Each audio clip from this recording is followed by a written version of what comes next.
Acara pergerakan percepatan tanam padi sawah Lebak yang dilakukan kelompok tani Rukun Setia 2 Kelurahan Seselinca, Kecamatan Kalidoni, Palembang, Kamis 10 Desember 2015 dihadiri oleh Wali Kota Palembang bertujuan mewujudkan nawacita swasembada pangan.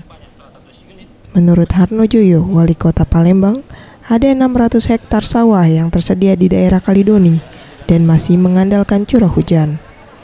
Untuk saat ini, dalam 1 tahun hanya 1 kali masa tanam, dan semoga dengan adanya irigasi bisa sampai 3 kali masa tanam.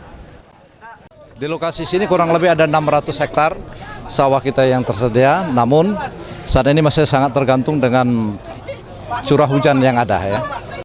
Nah, kalau saat ini dalam 1 tahun cuman sekali masa tanam, dan insya Allah dengan adanya irigasi itu bisa sampai 3 kali. Sementara itu Suparno, kelompok tani Kalidoni mengutarakan, ia berterima kasih karena mendapatkan bantuan berupa traktor, sehingga yang selama ini menggarap secara manual sekarang bisa menggunakan mesin.